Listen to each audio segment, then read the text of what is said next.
Season 2 of the Strange, Rare, and Peculiar podcast, a place to learn more about homeopathy, deepening your knowledge, expanding your universe of possibility in the world of health and well-being through homeopathy. Homeo what? Homeo what?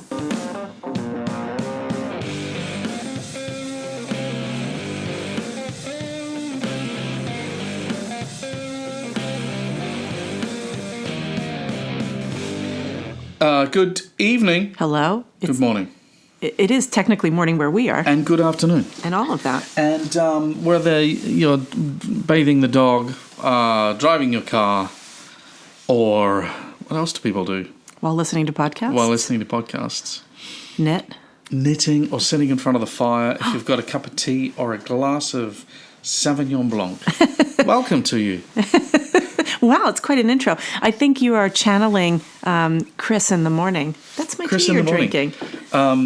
Chris in the morning is, for those of you who are under the age 50, was famous and gorgeous in 1989, 1990, around then, when Northern Exposure was on the news. I remember watching it from New Zealand going, oh my God, this is the best thing ever. It's the best show. It is. We're on our third time through. I think, I'd probably say that The Sopranos and Breaking Bad would be right up there, just saying. Okay, but in enough. terms of wholesome family viewing. It's not so much that it's wholesome family view. It's quite...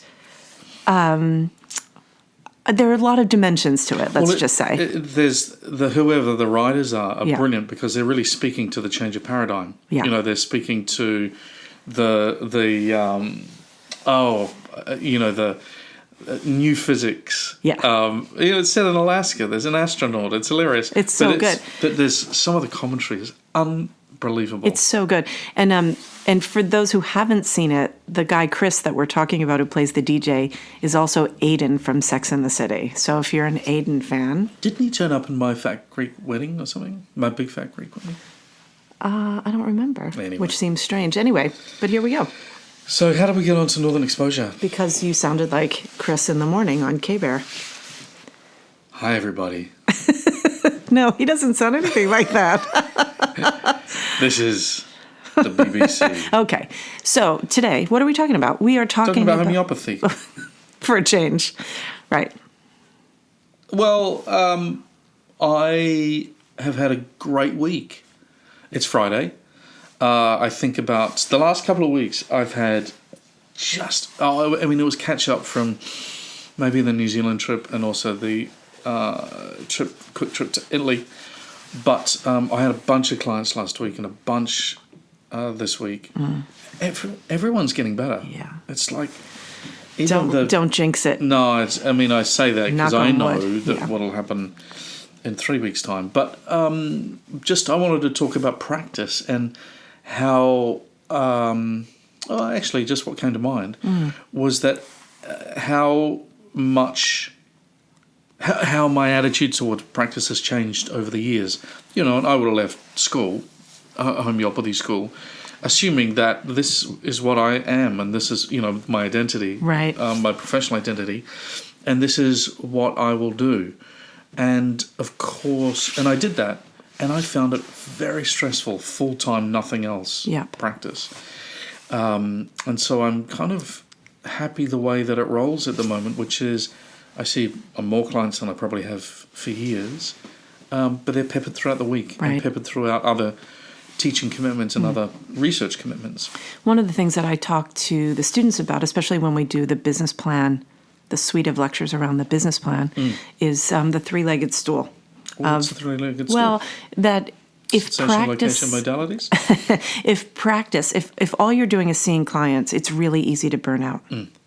Just the amount of sort of psychic energy that it takes, right? It can be really intense. I think so. Yeah, I think so too. I think the times in my career where that was the bulk of what I was doing were hard. But, for example, the three-legged stool could be teaching and writing or, working for one of the organizations that support the profession and, having maybe for some people when they're starting out, they still have a connection to the job that they had before that provides them some income.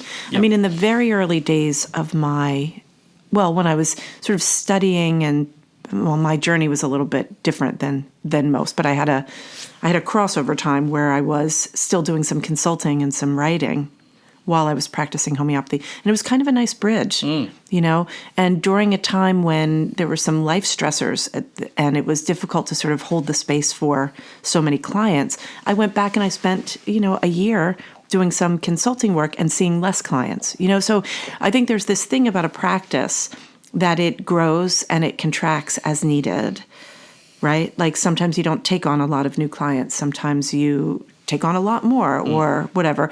And the other thing also is that people come back. You know, sometimes people will say, well, how do you have any room in your practice for more clients? And it's that people get better and they don't have to see you as often. Yeah, I describe that as just have the front door open and the back door open. I love that. I've never heard you say that. That's really good. I like it. We had one of the reasons why I was excited that you wanted to just talk about practice was this was the last 2 weeks I had a number of sessions with the students on sort of the practicalities of practice. And so with the semester 3 part-time folks, last week we talked about the follow-up interview and strategies for sort of note-taking and organization, right? Because these folks are just about to get into supervision, and that capacity to maintain good notes becomes absolutely critical. So we did that, and it was kind of fun. It was, for me, I'm a process person, so I really love being able to help people establish processes because then they don't get into analysis paralysis or the inability to go forward because you don't know where to write something down or whatever. You know what I mean? Like when you have sort of just a loose structure, you don't have to make a lot of decisions in the moment, right? So some things become automatic. Anyway, so we did this follow-up interview and the note-taking for it. And then the next week, this past Wednesday evening, was long-term case management and complex case management. Yeah. Because I think sometimes, I'm glad you went in that direction, because one of the cases I saw yesterday, actually, I first saw in 1999. Yeah. When I was treating her 2-year-old, and the 2-year-old is now 26 years later, right? 27 years old. 25. 25? Mm-hmm. That's my math. Yeah, I'm helping you. Oh, maths. And I'm just, the way I navigate through the file is interesting. No, I've not seen her the whole time. Yeah. Because she came and went. Yeah. You know, and there was probably a 5-year period that I didn't see her. But pretty consistently since 2017.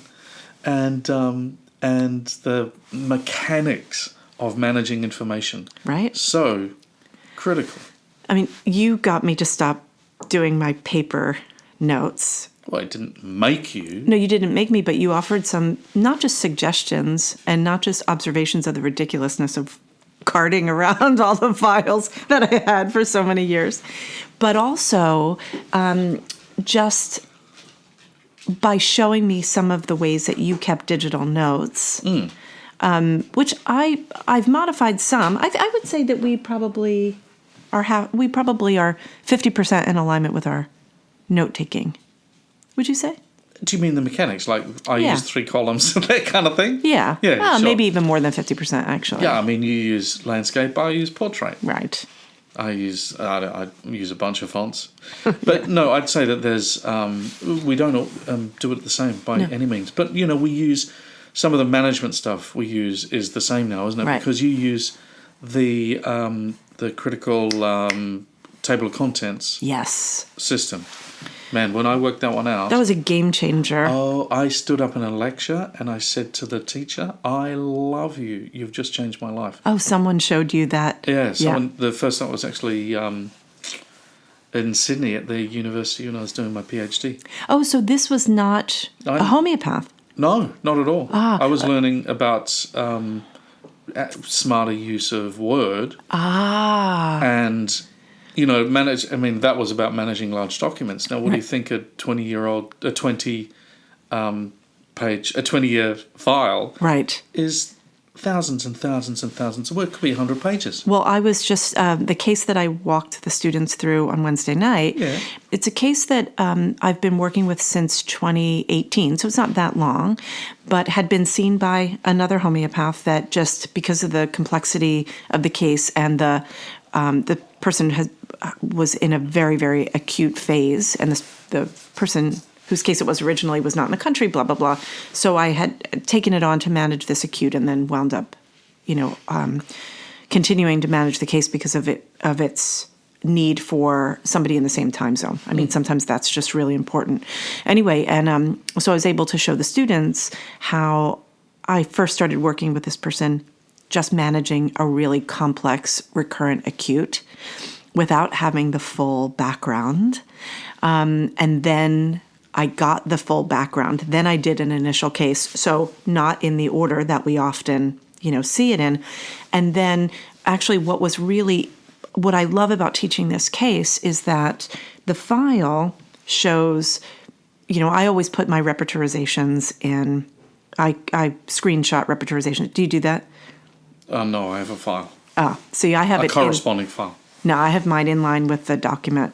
So I can look at a repertorization and I can see if there was a particular rubric that made sense at that time. I might also screenshot just the rubric with all the remedies in it so that I've got some memory cues. So the reason I don't do that, can I tell you? Yeah. Is because when I have the next consultation, I haven't used all of the clipboards. And so the next consultation, part of the job is what's changed since this last repertory map. And then I've got the rubrics there ready to go. It's very, very, very quick to just create another repertorization in a clipboard.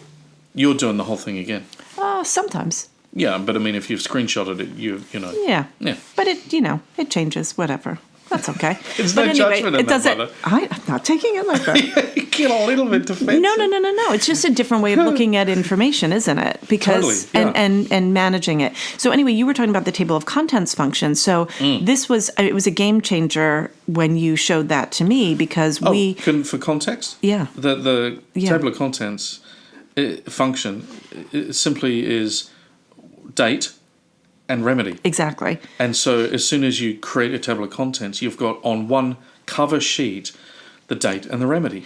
I do a little bit more in it. So because at the end of every consultation, I do a short analysis of what I saw. I do sometimes just 3 words. It could be more. A synopsis of of what happened and then the plan.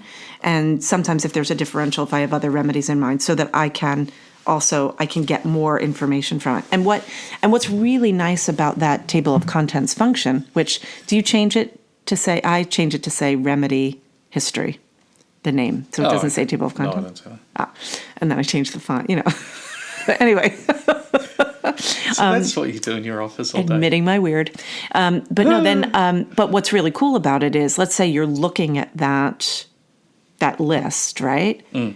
And you say, it's really interesting that every April for 3 years, this person had some acute for which I gave Rustox, and then the following year, and Rustox and anacardium, then the following year, anacardium, and then the following year, Calisulf, and then a Calisulf, and then they don't get poison ivy anymore. Like you can sometimes understand by looking at the flow of the remedies, the evolution of the case, and you can see patterns of acutes or whatever. All right, I like that, and I like that because you cannot, you have to go click on the table of contents with what I do to the last time that you gave, or the time that you were looking for, you gave anacardium. Yeah. And then read. Yeah. And then read what went on. But sometimes, even if you didn't, like if I just told you those remedies and that I gave them every spring for 5 years, you would say, that person probably has rust poison.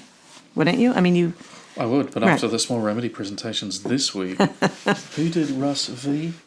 Leah. I think it was Leah. Unbelievable presentation. And what she did, shout out to Leah, is she did 4 little vignettes, made up cases, and said, what remedy is this? And sulfur, arsenicum, rust tox, something else. But all 4 of them actually were Russ V. Wow. What a great Stonkingly good. Wow. I don't even know what that word means. Stonkingly Stonking. good. I don't know what it means either, but I love it for this. Anyway, back to you. Wow. Well, just this idea of how much information we can glean from an organized, case file. Because when I think about how I learn to keep case files, like if we learn in a school environment that is organized, right? If the teaching clinic is organized, good. We generally do that. Yep. I don't know that all schools teach that. So then maybe people learn it from their supervisors who may or may not have learned it from someone else. And a lot of us started out doing everything on paper. And so when I worked at the clinic in Minneapolis, we had rules. Oh boy, did we have rules, because there were, when I was there were 5 full-time practitioners. Oh, and we covered for each other. Right, okay. Right? So, and I covered acutes for people. So I was I was the newest practitioner when I was there. And so it was my job to do the calls, say on a Friday, right? So. And make the coffee. No, I don't think. It wasn't the coffee place. I'm trying to think if there was a lot of coffee action happening. I don't know. Lowest on the totem pole. Yeah. Anyway. But anyway, so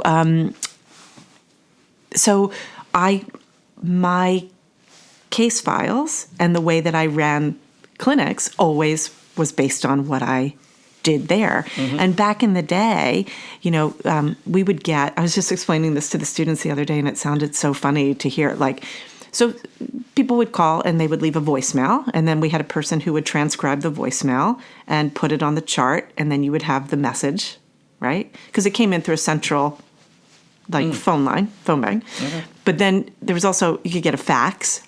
Somebody could send you a fax. Did you have to explain what that was? No, but I don't know if people just didn't ask, but, so you could have a fax, stuck with a paper clip onto the front of the file, and you would keep all those pieces of paper in the chart. So you'd have on one side, Wow. You'd have the remedy history would be the top sheet, and under it would be all the correspondence, and on the other side were all of your case notes. Oh. Yeah. And can I tell you a terrible thing that happened to me one time, and I really learned a big lesson. You're working on a case, and imagine that you've got 25 handwritten pages of notes, and you take them out of, this folder structure where there's a clip, like a binder clip holding it on, and you lay out your pages. And then what happened to me was, I don't remember if it was a cat running across my desk or a wind, but my pages got messed up. I thought you were going to tell the story about when Jake... My dog got diarrhea. Pooped on my folders. No, that's a different story. Equally as traumatic, but in a completely different way. I can tell that afterward. I still have folders that have weird cut edges, because you can't clean dog poop off of paper. Anyway, but no, I learned that in taking paper notes, put the page number on every single page. That is... I do not do that. Well, you don't have to if you're doing it digitally. Well, you still need to insert page number. But what? It's not... Well, if you printed it out, No, but what a really interesting point. Yeah. Yeah. And so I have now, when I go back through some of those files, which are, some of them are like 1.5 inches thick, because I would have done, 15 years of paper, folders before I switched to digital. And I've, a couple of them that I teach have, upwards of 100 pages. It's like a phone book. A what? Very funny. Yeah. So why are we talking about this? Well, because, with the study of homeopathy, or the practice of homeopathy, like many things, success is, comes from how good you are at your job. Like being a homeopath, you have to be good with people. You need to be organized in your mind to be able to sort through lots of symptoms. You have to have a lot of, critical thinking skills and so on and so forth. But there's also the practicalities of doing the job that I think are so important. And I think it's hard to do that if you aren't, in the classroom, even in the digital classroom with people, because you sort of showing works in progress, right? That it can make such a difference in the capacity to practice well. I mean... Right? And I'm sure... every now and again, there'll be one of those classes that I'm teaching, and this is a do as I say, not as I do, because, I have had some embarrassing moments in clinic, when you're looking at the patient file, the client sitting in front of you, got the client file. Look, you didn't write down what the remedy was last time. Oh my gosh. That's happened to me. Oh my goodness. Really? Yeah. It's happened to me a couple of times. That is really, really embarrassing. Well, it's fully unprofessional, but embarrassing. We were talking about this the other day. You don't want that. No, on Wednesday when I was working through this case with the students, and it's actually such a, I love teaching this class because, one of the things that students or new practitioners are asking about a lot is this idea of how you know when to switch a remedy. What are the criteria on which a remedy change will happen? And I think the bigger part of it is that sometimes the size of the totality changes. I mean, I hear you. I wonder if we're overcomplicating it, because the simple answer is you change the remedy when the symptom picture is altered. When the symptom picture is telling you that there's something new. Now, it's easy to say, but there's a bunch of practicalities around, well, because a partial, sometimes you've got to let a partial, what I mean by that is you making a remedy recommendation that is good, not great. And how long do you keep going with a good, not great? Often until a clearer picture presents itself, right? Again, I don't see the complexity in that, the difficulty. Well, good for you. No, I mean, well, because in my mind, I'm very clear. When I'm prescribing a great remedy, I have a bunch of confidence in it. There's clear characteristics. There's a clear match. And so, for me, I'm going, if I do just, get that little aha. Yeah, but...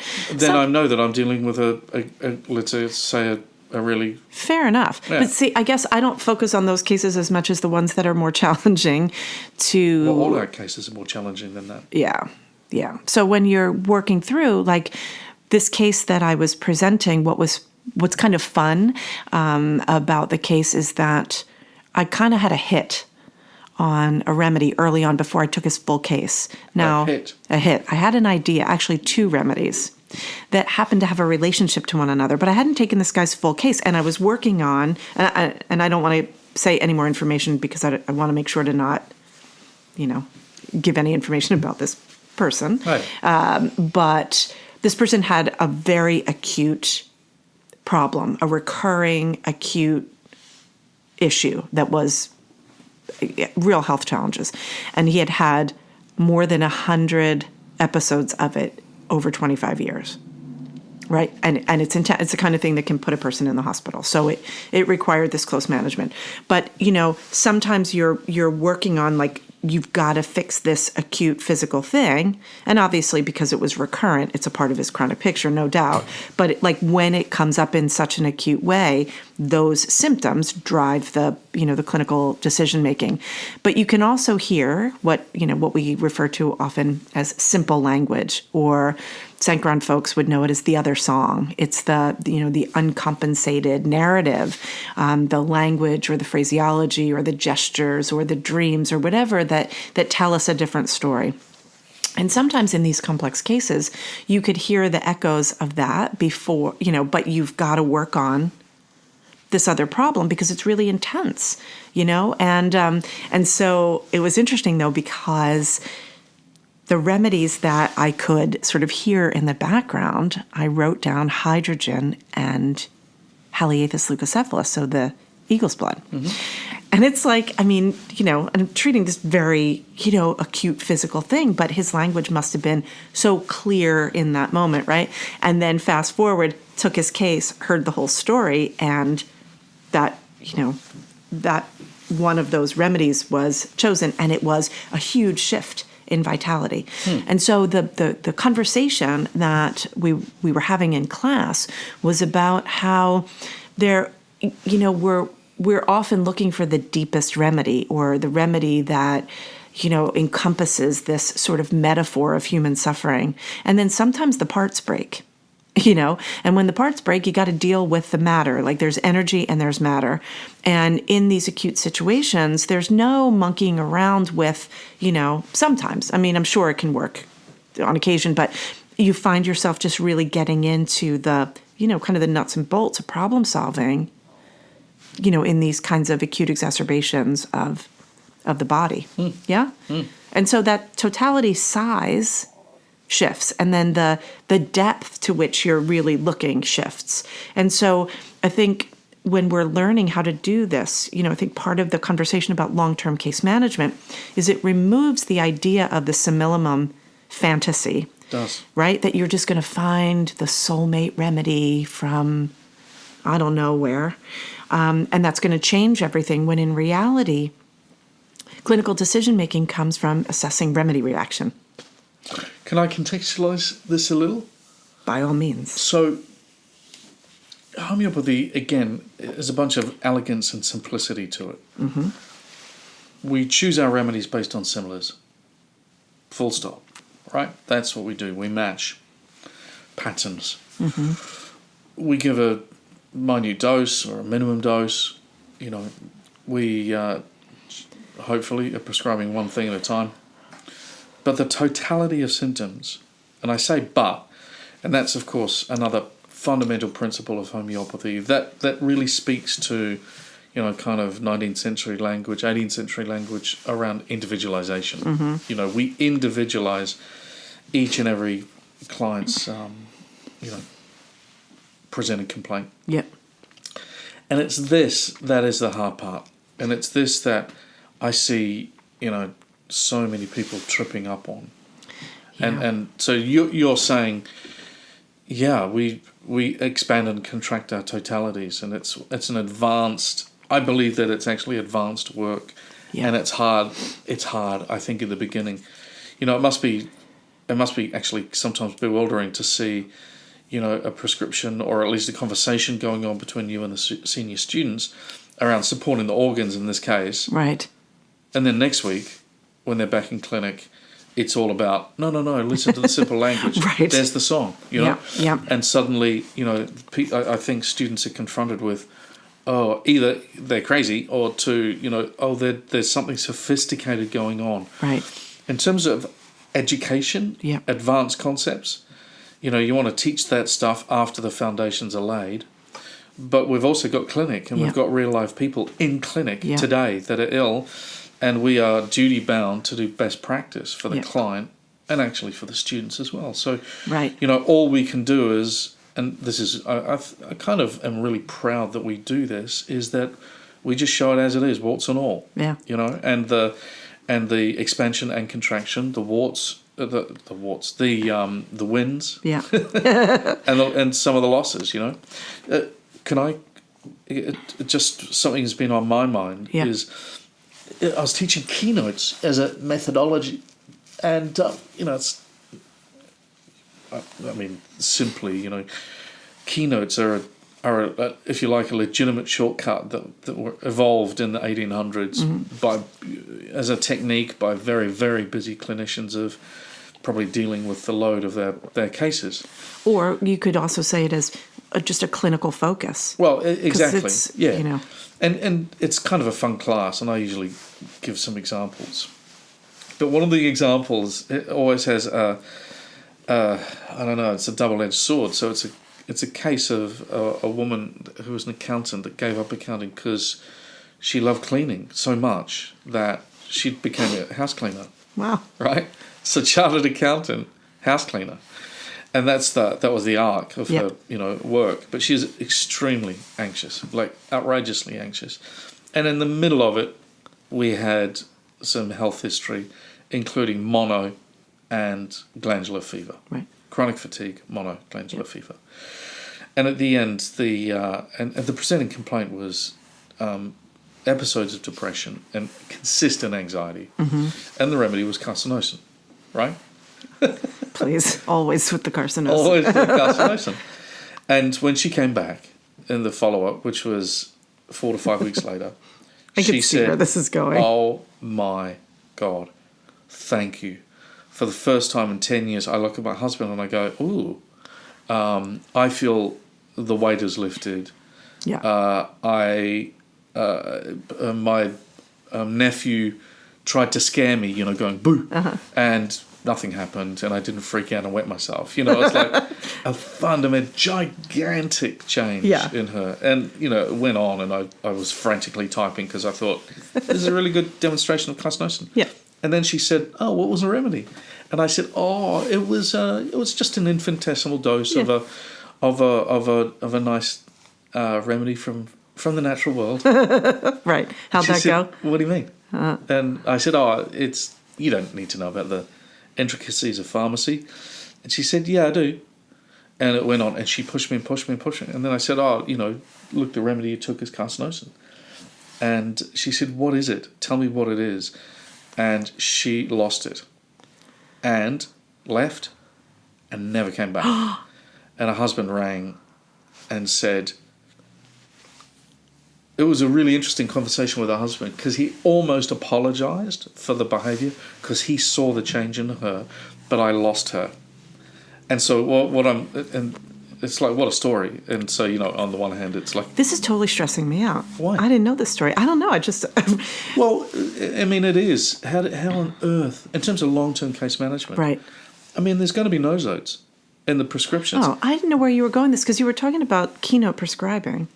And then it was an example of landing on a prescription based on understanding some of the keynotes of the case in carcinosin. Right, gotcha. But it was an example. It is an example of the complexities of practice. Oh, yeah. Because how on earth would someone freak out because they're better and then they don't like what the remedy was? Well, because it can be scary. Well, exactly. And I think this is something that's really important about... I know I've just taken us in a little bit of a cul-de-sac, or at least that's in fine. a different direction. But I think, this idea of how we can take students from being newbie students to being experienced and confident practitioners when they go out the door is... You've got to encounter all of these issues. Yeah.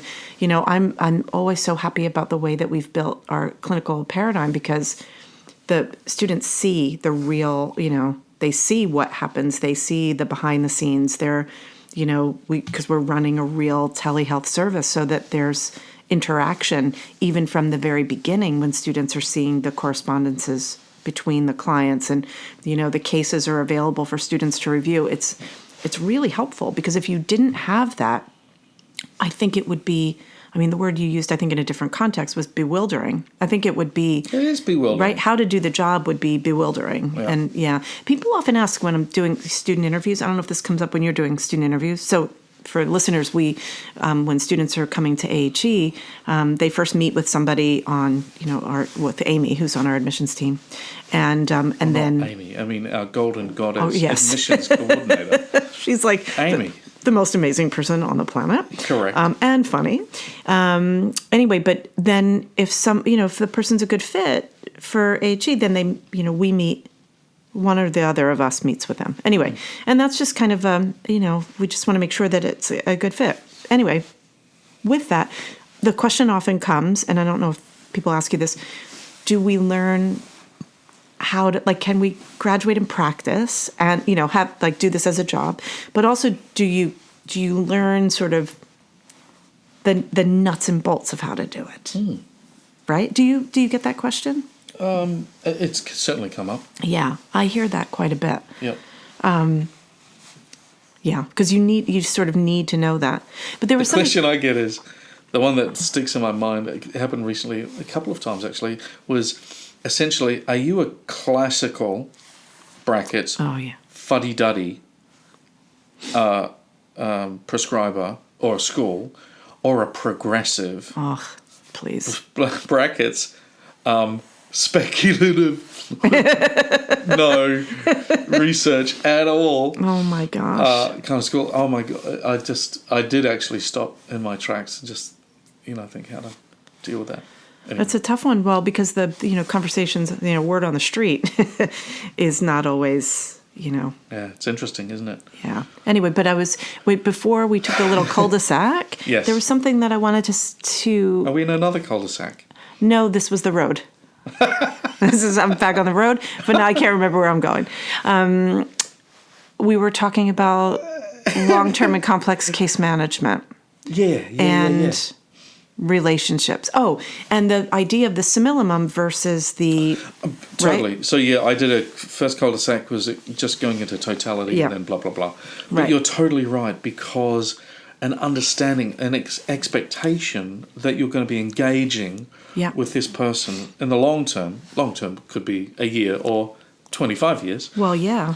Sets up and in fact diminishes the anxiety that comes along with needing to find the similiment. Yeah. You know, that's stressful.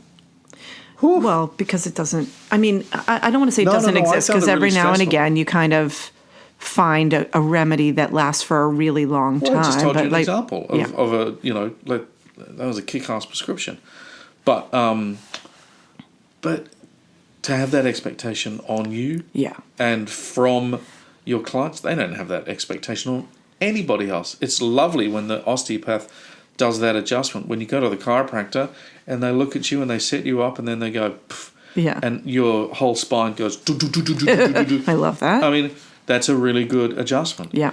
But it doesn't happen every time, every day with everybody. Well, and the other thing is that, you know, to go back to the question that students ask if we're classical versus progressive, I think if you don't learn the classical principles, you wind up doing progressive things.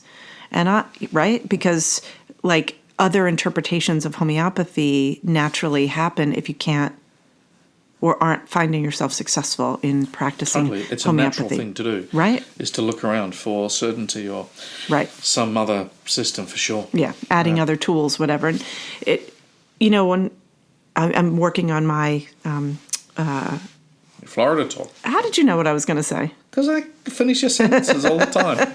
Yeah. Here's a plug for the Florida Homeopathic Society. Advertisement time. Hi, everybody. Hello.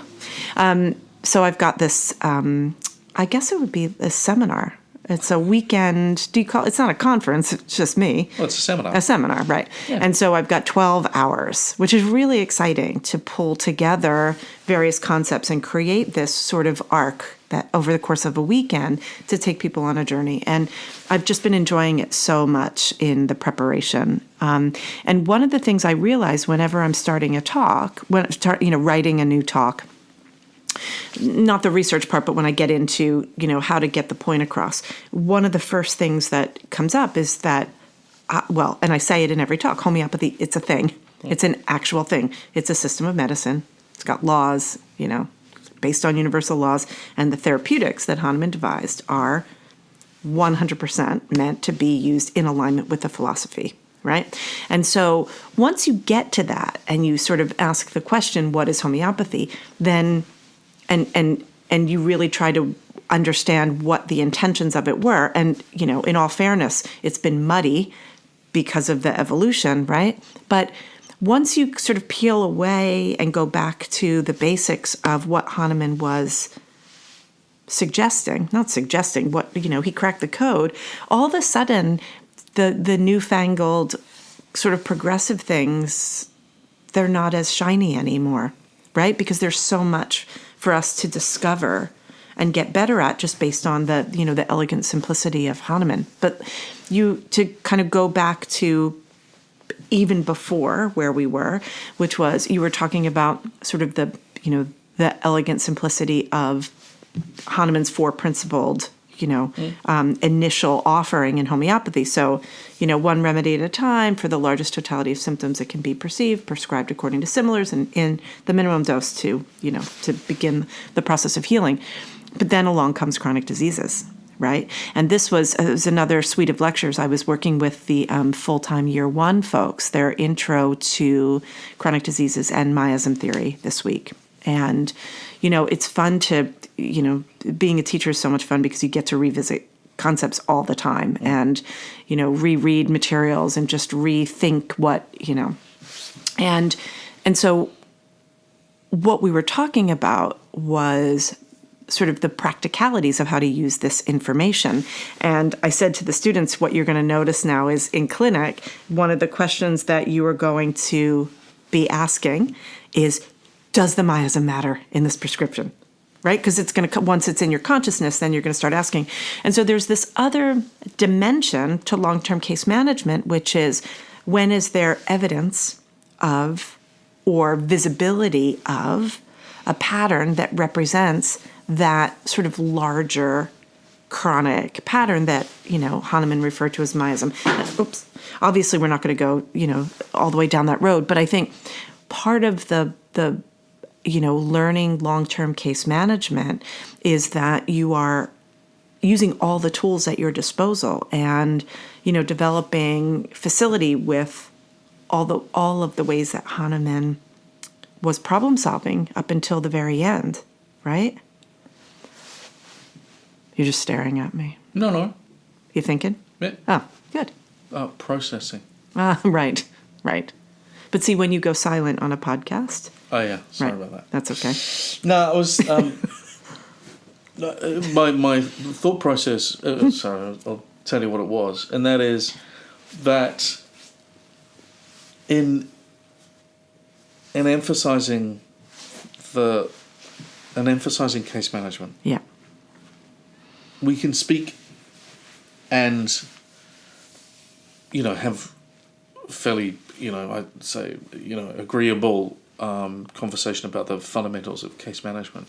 When it comes to long-term case management, there's something else.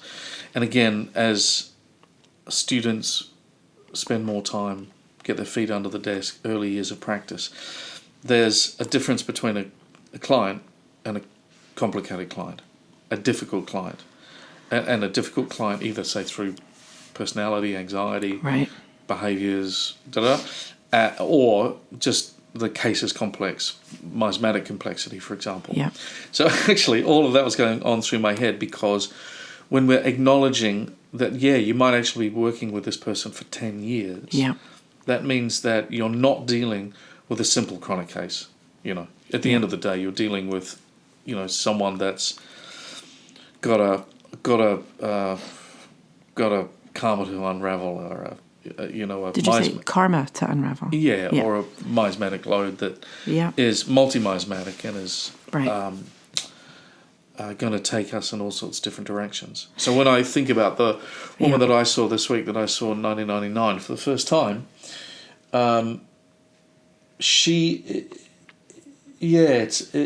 we've been places together, we've explored, but why do you put that, cigarette in your mouth every day? Right. Why do you do that? Yeah. And then sometimes she's totally off and happy for 6 months, and then something happens, and then reaches for that packet of cigarettes.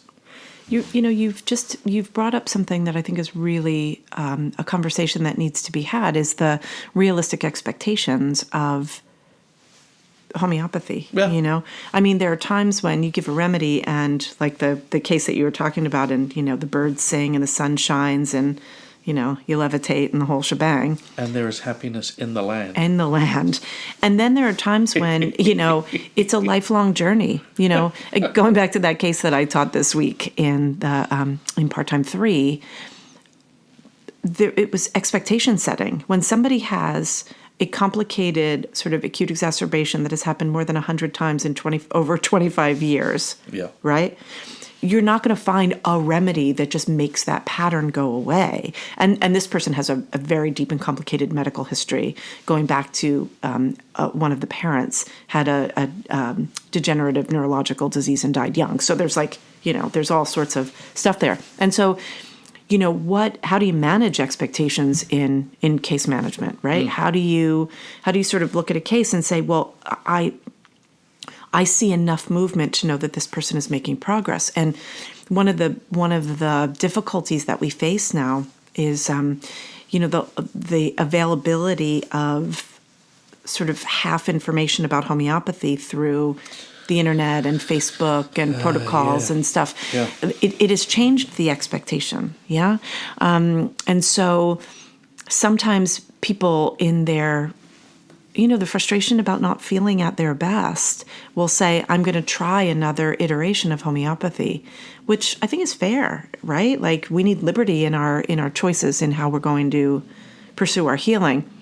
But it makes it harder for us as homeopaths who recognize that it is a journey, and that, you kind of do one foot in front of the other as you make these clinical decisions. And over time, you're watching an increase in health and vitality and energy and whatnot. But all that is happening at the same time as the entropic process of being in a human body that is ultimately, heading in the other direction. So there's, what are realistic expectations? And then, as we start to kind of near the end of this conversation, it's like, well, then there are all the lifestyle choices that people make. Again, in working on the talk for Florida is built around autoimmunity. And one of the concepts that we explore is what we often call the full bucket, like all the things that we do to our bodies. It's also known as the allostatic load. And it could be anything from a lifetime of, sicknesses and antibiotics, or it could be bad food or poverty or relationships. But it could also be just, our inherited predispositions. Some people just come in with, less than ideal circumstances, right? There's that expression, genetics load the gun and environment pulls the trigger. So sometimes in these complex cases, we also are working against not just entropy, but, how do you reverse some of the processes? You're talking about somebody who smokes cigarettes or, all the different things that we can do. And turns himself inside out about. Right. Yeah. Yeah. Very interesting. Also, gravity, I think. We're always working against gravity. Aren't we, though? Yeah. For sure.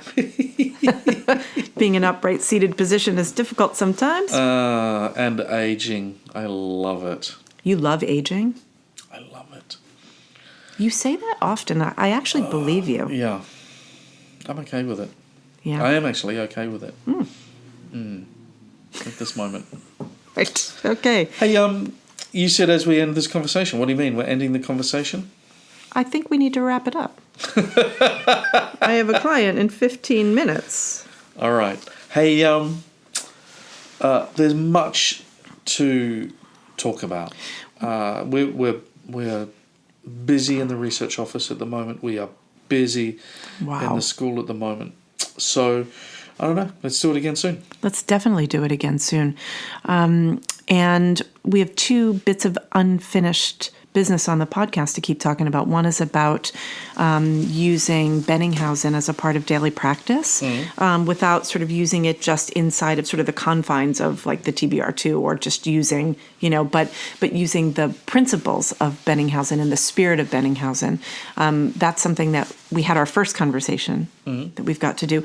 And then apropos of today, this was one part of the conversation on totality, because I think we should, go a little bit deeper. Like this was sort of the intricacies of long-term case management, right? And sort of how we do it and what that means, but the moves that homeopaths make and the juncture points in the evolution of a case. I think it'd be interesting to talk about what some of those are. What do you think about that? Sure. All right. Plus, we've got to answer these questions that keep coming through. What are the questions?